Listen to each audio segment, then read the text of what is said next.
आज इस लेक्चर में हम कवर करेंगे डिफेक्ट्स इन शेना, देयर कॉजेज एंड प्रिवेंशन। शेना में कौन कौन से डिफेक्ट आते हैं, क्यों आते हैं एंड हम इसे कैसे प्रिवेंट कर सकते हैं। ये food science and technology ICAR ASRB net examination का टॉपिक है एंड फूड टेक्नोलॉजी में एक सब्जेक्ट है मिल्क एंड मिल्क प्रोडक्ट, उसका भी ये एक इम्पॉर्टेंट टॉपिक है। ठीक है, तो चलिए लेक्चर स्टार्ट करते हैं। जो शेना होता है उसमें डिफेक्ट आते हैं flavour defect, body and texture defect, colour and appearance defect. ठीक है, तो फ्लेवर में फर्स्ट है जी स्मोकी। स्मोकी फ्लेवर क्यों आता है? जब हम मिल्क को बॉयल करते हैं या फिर स्मेरिंग करते हैं मिल्क की स्मोकी फायर का यूज़ करके, तो उसके कारण स्मोकी फ्लेवर आता है। तो हमें नॉन स्मोकी फ्लेवर को यूज़ करना है जब हम मिल्क को बॉयल करते हैं। ठीक है, तो सेकेंड डिफेक्ट आता है जी सोर फ्लेवर। सोर फ्लेवर क्यों आता है? जब एसिडिटी मिल्क में ज़्यादा हो जाती है या फिर जो कोगुलेटिंग एजेंट है उसको हम ज़्यादा यूज़ कर लेते हैं। तो ऑप्टिमम एसिडिटी रखनी है मिल्क में एंड ऑप्टिमम अमाउंट ऑफ जो कोगुलेंट है अमाउंट मेज़र करके हमें वो ऐड करना है। नेक्स्ट डिफेक्ट आता है जी रैंसिड फ्लेवर। ये क्यों होता है? क्योंकि फैट का हाइड्रोलिसिस हो जाता है लाइपिस के एक्शन के द्वारा इन शेना ड्यूरिंग स्टोरेज। तो शेना की जो स्टोरेज का टेम्परेचर है वो 5 से 10 डिग्री सेल्सियस रखना है रैंसिड फ्लेवर को अवॉइड करने के लिए।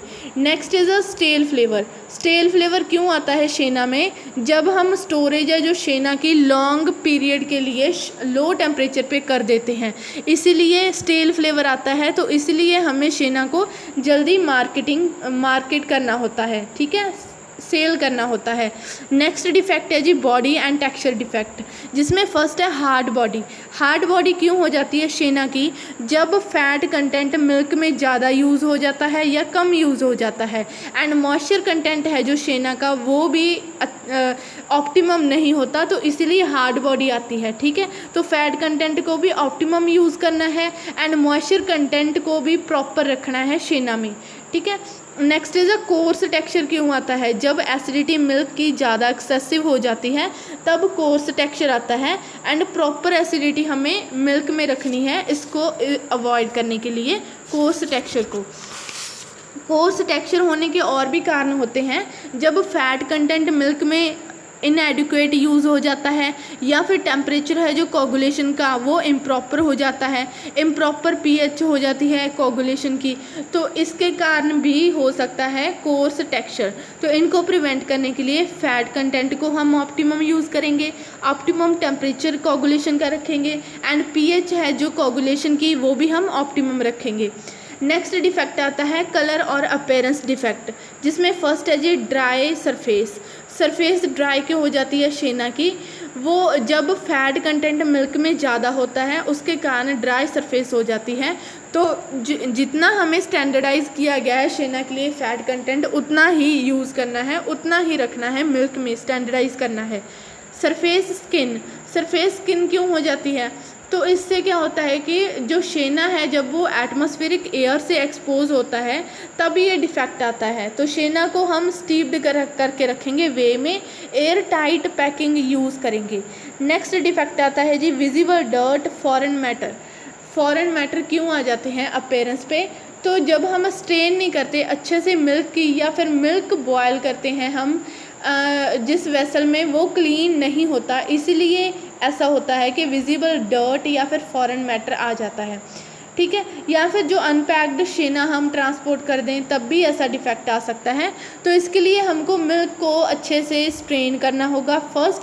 सेकंड, जो मिल्क को बॉयल करने का जो हमारा वेसल है या फिर यूटेंसिल है उसको हमें अच्छे से क्लीन करना है। सराउंडिंग है जो क्लीन रखनी है, जो सराउंडिंग है जहाँ पे हम शेना की हैंडलिंग करेंगे। नेक्स्ट डिफेक्ट आता है जी मोल्डी सरफेस क्यों हो जाती है? जब शेना का टाइम लॉन्ग हो जाता है, लॉन्ग स्टोर करते हैं शेना को ह्यूमिड इन्वायरमेंट में, तब भी मोल्डी सरफेस हो सकती है। तो शेना को जल्दी सेल करना होता है कुछ टाइम पीरियड के बाद एंड उसके बाद जो मॉइस्चर कंटेंट अगर शेना में ज़्यादा हो तब भी मोल्डी सरफेस हो जाती है, मोल्ड की ग्रोथ हो जाती है। इस लेक्चर के साथ ही जो शेना टॉपिक है हमारा ख़त्म होता है। मैं आपको एक बार फिर से बता दूं कि ये जो फूड साइंस एंड टेक्नोलॉजी है, एमएससी एंड बीएससी, इन दोनों डिग्रीज़ के सारे सब्जेक्ट्स के एक एक टॉपिक इस चैनल पे कवर करवाया जाएगा। और आईसीआर एएसआर भी फूड साइंस एंड टेक्नोलॉजी के जितने सिलेबस है हमारा, जितना भी उसमें जितने टॉपिक्स हैं उन सब पे इसी चैनल पे आपको लेक्चर मिल जाएंगे। अगर आपको कोई भी अच्छे से टॉपिक समझ नहीं आता है तो आप मेरे को कमेंट में बता सकते हो। Thank you for watching, have a nice day.